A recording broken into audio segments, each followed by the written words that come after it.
আসসালামু আলাইকুম দর্শক, সকলে কেমন আছেন? আশা করি সবাই ভালো আছেন। তাই আজকে গরুর ঘাড়ের মাংস লইছি। দেখছেন গরুর একেবারে সলিড মাংস, পুরো তাজা মাংসটা। তাই আজকে গরুর ঘাড়ের মাংস বুনা করমু, আর দুপুরিয়ালে দুই চাচাবাতি যায় গরম গরম ভাতে এক লগে খামু। আজকে গরুর ঘাড়ের মাংস বুনা সেই একটা মজা হইবে। আজকে মাংসটা আমার নাইম ভাই ভালো হইতেছে। তাই লন এখন এই মাংসটা কুটি কুটি আর রান্না বাড়া চড়াই দিই। গরুর মাংসটা হাতে মাইকে সরাই দিমু। তাই হাতে মাইকে সরানোর লাগে সর্বপ্রথম পেঁয়াজ কুচি দিয়ে দিমু, এলাচ, দারচিনি, তেজপাতা, লঙ্গ, রসুন বাটা, আদা বাটা, পেঁয়াজ বাটা, জিরে বাটা, ধনিয়ার গুঁড়ি, কয়টা কাঁচামরিচ, হলুদের গুঁড়ি, মরিচের গুঁড়ি, স্বাদ মতন লবণ। এখন পরিমাণ মতন তেল দিয়ে সব মাখাই লমু।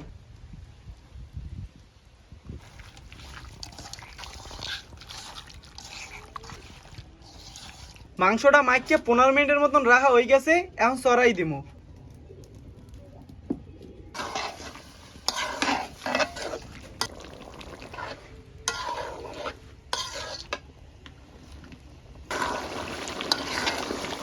গরুর মাংসটা ভালো মতন কষানো হয়ে গেছে। এখন হারামও দিয়ে দেবো।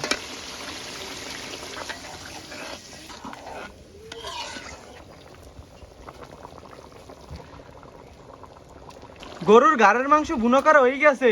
এখন উড়েই হেলামু। দর্শক, গরুর ঘাড়ের মাংস রান্দা শেষ। আর এখানে দুই চাচাবাতি যে গোসল টোসল করে আই গেছি। তাই ছোট আব্বা, প্রতিদিন তো আমি বাড়িয়ে দিই, আজকে আপনি আমার বাড়িয়ে দেন। আচ্ছা ঠিক আছে।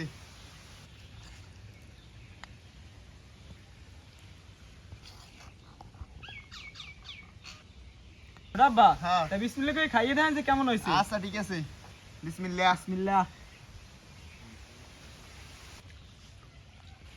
আদিল, মাংসটা তো ভালোই সিদ্ধ হয়েছে, খাইতেও অনেক মজা লাগতে আছে। এক কথায় জম্মের স্বাদ হয়েছে বেটা। না ছোট আব্বা, হ্যাঁ ঠিকই কইছেন।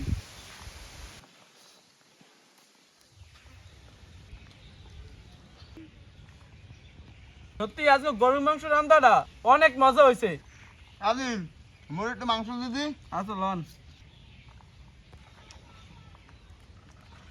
তা আশা করি আজকে মোকে এই ভিডিওটা আপনাকে সকলেরই ভালো লাগছে। তা আজকে ভিডিওটা এই পর্যন্তই। তা সবাই ভালো থাকবেন, সুস্থ থাকবেন। দেখা হবে আগামীকাল নতুন কোনো ভিডিওতে। আমরা দুই চাচাপাতি যে ঘাড়ের মাংস খাইতে থাই।